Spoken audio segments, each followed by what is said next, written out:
Wala kaya tang hindi kayang gawin, no? Ganadong-ganadong sabi ni Savannah habang nilalantakan ng pagkain niluto ni Lucas. Ito na yata ang pinakamasarap na pansit na natikman ko.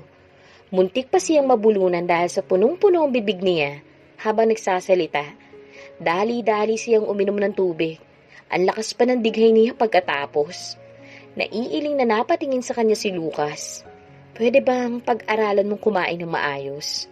Bakit ka ba nagmamadali? Sakasan mo ba nilalagay ang kinakain mo? Hindi makapaniwalang sabi nito sa kanya. Sagana kasi ako sa exercise.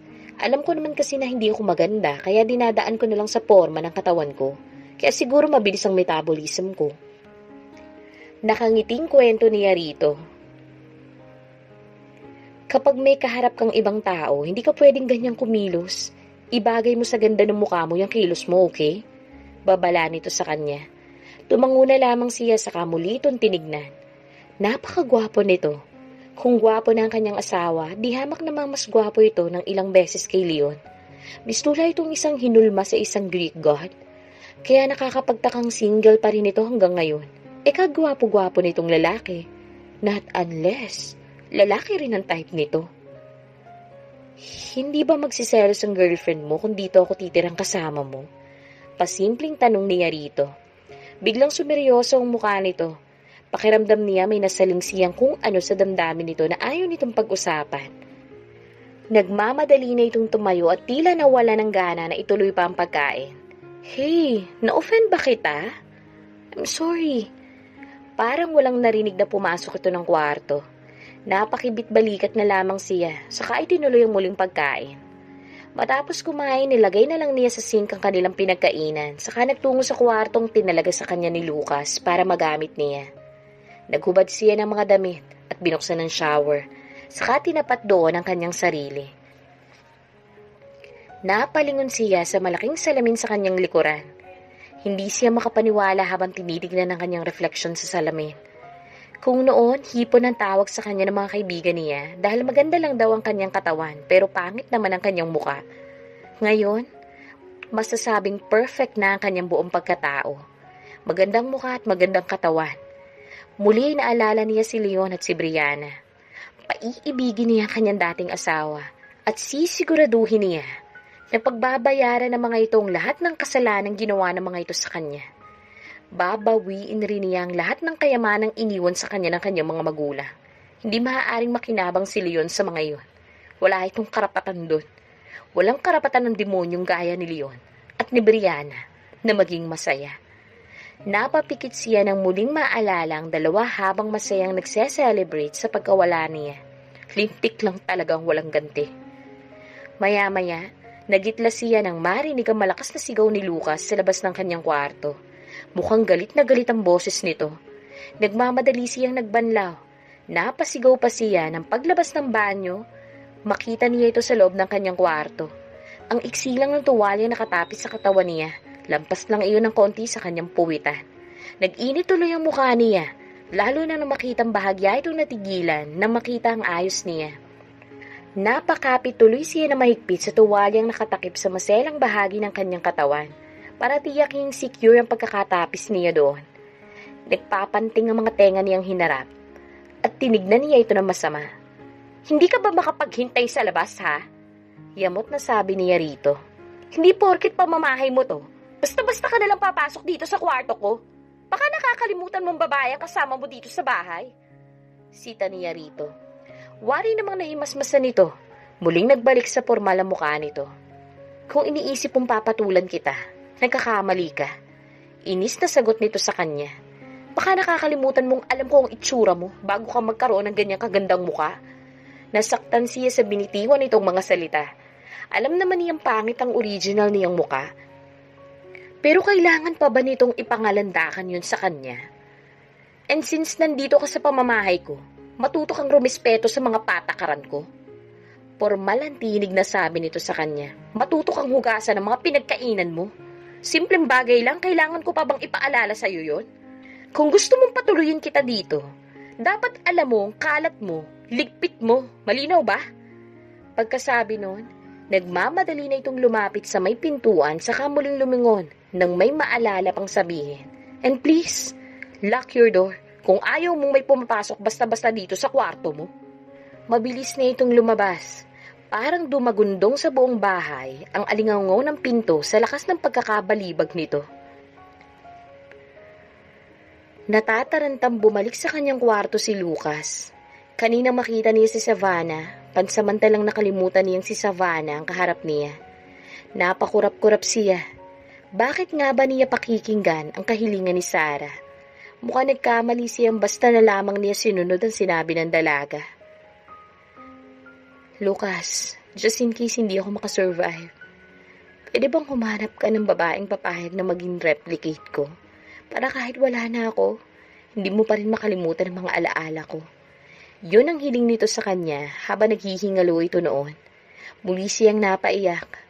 Sarah, halos paanas lamang nabanggit niya sa pangalan ng babaeng habang nakatingin sa larawan nito na nakapatong sa ibabaw ng kanyang mesa. Napatili si Savannah nang bumula ang buong sink. What happened? Humahangos na tanong ni Lucas. Nakita niya ang inis sa mukha nito nang makita ang ginawa niya. Damn it! Parang gusto ko ng pagsisiyang pumayag akong dumito ka sa bahay ko. Sa halip na makatulong ka, dinadagdagan mo pa ang sakit ng ulo ko. Yamot na sabi nito sa kanya, saka kinuha ang hawak niyang dishwashing liquid. Simpleng bagay lang, hindi mo pa alam gawin. Kahit bata marunong maghugas ng pinggan. Pasensya na, sanay kasi ako may mga maids. Nakairap na sagot niya rito. Bakit ba kasi pinahihirapan natin ang mga sarili natin? Kung gusto mo, ako na lang magpapasweldo sa maid. Kung nagkukuripot ka. Sa palagay mo, kaya wala akong maid dahil nagtitipid ako? Singhal nito sa kanya. May mga bagay na hindi mo kailangang iasa pa sa iba. Kaya ka naluloko na kung sino-sino dahil ano? Dahil tanga ako. Nagdadamdam na sabi niya. Alam ko naman na hindi ako matalino eh. Kaya nga pinaubaya ko na lang sa asawa ko ang pag-handle ng company ng namatay na parents ko. Dahil hindi ko kaya. Parang batang sabi niya. Kasalanan ko ba kung hindi ganun kataas ang IQ ko? Hindi kailangan maging matalino para lang matutong maghugas ng pinggan. At huwag mo nga akong idaan sa mga drama mo. Tamad ka lang kamo. Palibasa, puros lakwatsa ang alam mong gawin nung nag-aaral ka pa. Kaya ayan, di ka tuloy nakatapos. Nangunot ang noo niya. Bakit ang dami mong alam tungkol sa akin? Nagtatakang tanong niya rito. Maya-maya napakurap siya, saka napahawak sa kanyang dibdib. Stalker ka, no? May pagnanasa ka sa akin, kaya mo ako ni-stalk? Naningkit ang mga mata niya. Ngayon palang binabalaan na kita. Hindi mo ako makukuha. Hindi mo makukuha ang katawan ko. Tila napipikong lumapit ito sa kanya, saka tinuktukan siya. Huy! Gising! Kung may pagpapantasyahan man akong babae, sinisigurado ko sa'yong hindi ikaw yun. Paniniyak nito sa kanya. Kaya huwag kang assuming pwede. Napaismid siya. Bakit ang dami mong alam sa buhay ko? Napangisi ito. Inaasum ko lang na hindi ka nakatapos ng college. Hindi ko naman akalain na tama nga ang hinala ko. Napailing na sabi nito sa kanya. Ang sakit siguro ng ulo ng parents mo sa'yo, no? Napayuko siya nang maalala ang mga magulang dahil totoong sumakit ang ulo ng mga ito sa kanya. Ngunit dahil nag-iisa lang siyang anak, di siya magawang itakwil ng mga ito kahit pa kung ano-anong kabulastugan ang ginagawa niya. Kaya nga nung maaga siyang nag-asawa, sa halip na magalit, natuwa pa ang mga ito. At least raw may magmamanage na ng mga negosyong maiiwan ng mga ito sa kanya. Matalino kasi si Leon. Actually, isa ito sa mga beneficiary sa foundation ng ama niya. Hindi naman kasi mayaman ang pamilya ni Leon. Kung hindi nga marahil sa sipag at syaga nito, hindi ito makakapag-aral. Family driver lang ang ama nito at ang nanay naman nito dating may pwesto sa palengke. Siyempre, nang makasal sila ni Leon, pinahintunan niya ang mga ito sa pagtatrabaho. Hinayaan niyang sustentuhan na lamang ng mga ito. Hindi naman kasi siya madamot. Aanin ba niyang napakaraming pera? Mas gusto niya mag-share ng mga blessings. Napakagatlabi siya. Sa kabila ng kabutihang pinakita niya kay Leon at sa pamilya nito, ito pa ang sinukli sa kanya ng asawa. Kung gusto mo magbago ang buhay mo, kailangan mo simulang baguhin ang tingin mo sa sarili mo.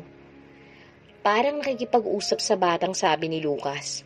You have to believe in yourself. At hindi lahat ng bagay kailangan iasa sa ibang tao. Kagaya ngayon, hindi ka naman busy. Bakit hindi mo gugulin ang oras mo sa makabuluhang mga bagay? Gusto ko na makipagkita kay Leon. Paghandaan mo muna ang pagkikita ninyo. Kailangan emotionally ready ka na. Marami ka pang dapat na matutunan, Sarah. Napaismid siya sa pangalan binanggit nito. Mas gusto pa rin niya ang tunay niyang pangalan. Pwede bang kapag tayong dalawa lang, huwag mo kong tatawagin sa ganyang pangalan? Request niya rito. Kailangan mo sanayin ang sarili mo. Ang dami-daming mas magandang pangalan. Bakit Sarah pa ang naisip mo? Pwede namang Roxy. Pwedeng Alexa. Or Ginger. Kapag sinabi kong Sarah, sumunod ka na lang, okay? Matigas ang tonong sabi nito sa kanya. Pakiwari niya. Nainis na naman niya ito sa kakulitan niya. Napatango na lamang siya para hindi na nila pagtalunan pa iyon. Ano bang meron sa Sarah? Ayaw niya sana iyon na maging pangalan niya dahil pangalan niyo ng atribidang aso ng kapatid ni Leon na palagi ni siyang tinatahulan sa tuwing bumibisita siya sa mga ito. Oh, ikaw na magpatuloy ng ibang mga hugasin, sabi nito sa kanya nang malinis na nito ang sink. Siguro naman kaya mo na to. Sinimulan mo na. Bakit hindi mo pa kaya tapusin? Reklamo niya. Ngunit tatahimik din naman ang makita niyang pinandilatan siya nito ng mga mata. Nakasimangot na kinuha niya dito ang dishwashing liquid at sponge. First time sa buong buhay niya siya maghuhugas ng pinggan. Pinalaki kasi siyang parang prinsesa ng mga magulang. Niayaw siyang madapuan ng langaw. Pagkatapos pagtatangkaan lang pala siya ng asawa niya. Kung nabubuhay lang siguro ang parents niya, malamang ipinapatay na ng mga ito si Leon sa ginawa nito sa kanya. Kilala niya ang ama. Hindi na nito hihintay yung isuplong ito sa mga pulis. Ito na mismo magbibigay ng sentensya dito. Pagdating sa kanya, walang sinisino ang mga magulang niya. Muli na naman siyang napaiyak nang maalala ang kanyang mga magulang. Nagsisikip na naman ang dibdib niya kapag naalala ang sakit ng ulong binigay nito sa kanya. Sakit ng ulong binigay niya sa mga ito. Namatay ang kanyang parents nang di man lang niya nahihingi ang tawad ng mga ito o hindi man lang ang mga ito naging proud sa kanya. Kaya gagawin niya ang lahat para mabawi niya ang kumpanyang minana niya sa mga ito. Shit! Sigaw ni Savannah nang mapanood sa TV si Leon na umiiyak habang kunwari pinaghahanap siya. Sabi pa nito sa reporter, 1 buwan na raw simula nang maglaya siya at may reward na 1 milyon sa sino mang makakapagturo sa kinaroroonan niya. Napakagaling talagang umarte ng hayop na yan. Pinagsusundok niya ang hawak na throw pillow, sabay subo ng popcorn. Magpa-interview kaya ako at sabihin ko sa madla kung sino ako at kung anong ginawa sa akin ng hayop na yan. Subukan mo para ibalik ko sa dati yung pagmumukha mo. Asar na sabi ni Lucas sa kanya. Pwede bang umuya ka ng tahimik? Iritado pang dagdag nito. Daig mo pa yung construction worker kung umasab ng pagkain eh. Manood ka lang ng tahimik, okay? Inirapan niya ito sa katahimik na nanood. Gigil na gigil siya habang pinapanood ang pag-iyak ni Leon sa harap ng kamera. God, hindi siya makapaniwalang ito ang lalaking pinakasalan niya. To think na gustong gusto ito ng kanyang mga magulang para sa kanya. Magaling talaga ito magsinungaling. Sanay na. Pang-award ang acting nito. Mas bagay siguro itong artista kaysa CEO ng kumpanya. Sa sobrang inis, napapaiyak na rin siya. Hindi niya akalaing minahal niya ito ng todo-todo na halos ibigay na niya ang lahat-lahat para dito. Niwala na siyang tidira para sa kanyang sarili. Tissue? Halos paanas lang nasabi ni Lucas nang makitang tumutulo na rin ang uhog niya. Salamat. Sumisinghot na sabi niya. Kinuha niya ang binigay nitong tissue at pinahid ang kanyang luha, pati na rin ang sipon niya. Itapon mo yung mga tissue na ginamit mo sa basurahan ha. Ayoko makakakita ng kahit na anong kalat dito. Pagkasabi nun, tumayo na ito. Double check the lock bago ka matulog. Hindi ako uuwi ngayong gabi. Dinampot nito ang leather jacket sa mesa at lumabas na ng unit. Pinatay na niya ang TV na makaalis ito. Tiniyak muna niyang nakalak ng mabuti ang pinto bago siya pumasok sa kanyang kwarto. Nagsisikip ang kanyang dibdib habang ini-imagine si Leon sa harap ng mga reporters. Kapal na rin naman ang mukha ng kupal na to. Nakagawa pang magpapreskon. May paiyak-iyak pang nalalaman. Simentado na marahil ang puso nito kaya wala na tong konsensya. Nagngangalit ang kanyang bagang habang nakayuko ang kanyang mga palad. Parang hindi na talaga siya makapaghintay pa sa muling pagkukrus ng kanilang landas. Gugulatin niya ito. Sisindakin niya ito, titiyakin niyang ito naman ang paglalaroan niya sa kanyang mga palad. Patutunayan niya nagkamali ito ng babaeng kinalaban. This is Senator Goles from Madrid. Sa Switzerland niya itatago ang lahat ng perang nakulimbat niya this year. 500 million euros. Gusto kong mahack mo ang account niya bago niya maipasok sa kanyang Swiss account. Anang ama niya habang kausap niya ito sa malaking monitor. Darating sa email mo ang lahat ng information tungkol sa account niya sa Madrid. Ikaw nang bahala. Pagkasabi nun, nawala na si screen ang ama. Maya-maya tumunog ang kanyang phone. Hudyat ng notification na may email siyang dumating. Ipinasok niya ang password para mabuksan ang email nito. At dahil encrypted ang email na yon, kailangan muna niya yung i-decode para maintindihan. Sa ganoong paraan, mapoprotektahan nila ang mensahe ng bawat isa. Hindi rin basta-basta madedetect ang pinanggalingan ng email. Maingat ang kanyang ama. Masyado nga itong low profile. Kaya walang mag-aakala na nasa underground business ito. Ni hindi nga niya makita ang bumili ng magagara at branded na mga damit ang ama. Sa bagay, maski naman siya, low profile din. At mas madalas, mas gusto niya nakikisalamuha sa mga karaniwang tao. Kalimitan, hinahack nilang accounts ay pera ng mga corrupt politicians at businessman na hindi magagawa makapagreklamo dahil iligal ang mga itong nagtamo ng pera. Kadalasan, pinamumudmud rin naman nila ang pera or ipinamimili ng mga properties sa iba't ibang bansa para palaguin iyon at ilagay sa mga kawang gawa na itinatag ng kanilang organisasyon. Tinawagan niya ang tatlo sa pinagkakatiwalaan niyang IT upang tulungan siya sa ipinapagawa sa kanya ng ama. Ilang sandali pa lumitaw na ang mga mukha ng mga ito sa malaking screen ng kanyang opisina at sabay-sabay niya pang pinagtulungan na i-hack ang system habang nasa kanya-kanyang mga lugar sila. Ang isa niyang IT, Pakistan, at ang isa naman Chinese. At ang isa sa pinakabata ay Indian. Lahat sila, mga computer genius na may kanya-kanyang expertise. At sa mga malalaking misyon na gaya nito, kailangan nilang bawat isa para maisakatuparan ng mga plano. 3 oras nilang tinrabaho ang pang-hack. Napasigaw siya na matapos at matagumpay nila yung nagawa. Nagbukas siya ng wine at itinaas iyon sa harap ng mga ito. Thank you guys. Mission accomplished. Nakangising sabi niya sa mga ito. Ilang minuto lang, nawala na mga ito sa ere. Tinawagan niya ang ama para ipaalam rito na naisali na niya ang pera sa dummy account nito. Ibili mo yan ng Bitcoin. Utos ng ama niya sa kanya. Then ibili mo ang Bitcoin ng property sa Portugal o isang vacation house sa Malta. Okay dad, sabi niya rito. May tiwala siya sa ama kaya madalas, di na niya kine-question pa ang mga inuutos nito sa kanya. Alam naman niyang bago nito gawin ng isang bagay, pinag-isipan muna nito yung mabuti. Isa ang kanyang ama sa kilala niyang pinakamatalinong nilalang sa mundo. Matapos magawa ang mga pinag-uutos nito, tinawagan niya si Savannah. Magbihis ka, I'll pick you up at around 7 p.m. Sa labas tayo kakain.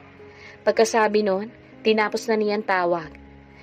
Pinasundan niya sa kanyang tauhan si Leon.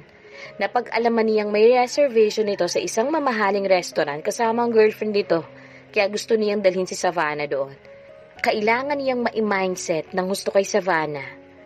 Dahil pakiramdam niya kayang-kaya ito mapaglaruan ng asawa nito. Sa maikling panahon na nakilala niyang babae, nakita niya kung gaano ito kahibang sa asawa. Baka konting bola lang, ay mawalang lahat ang galit nito sa lalaking iyon at kaagad na patawarin. Mapupurnada ang mga plano niya kapag nagkataon. Tinapos lang niya ang iba pa niyang trabaho saka nagbihis. Mabuti na lamang, marami siyang mga gamit sa opisina na nagagamit niya kapag emergency gaya nito. Are you ready? Tanong niya sa babae ng tawagan nito. Gusto ko lang ipaalala sa iyo na nandun ang asawa mo sa restaurant na pupuntahan natin. Kaya umayos ka. Babala niya rito. And make sure, Sarah mode ka mamaya, okay? Ayusin mo rin ang pagkain mo at ang kilos mo.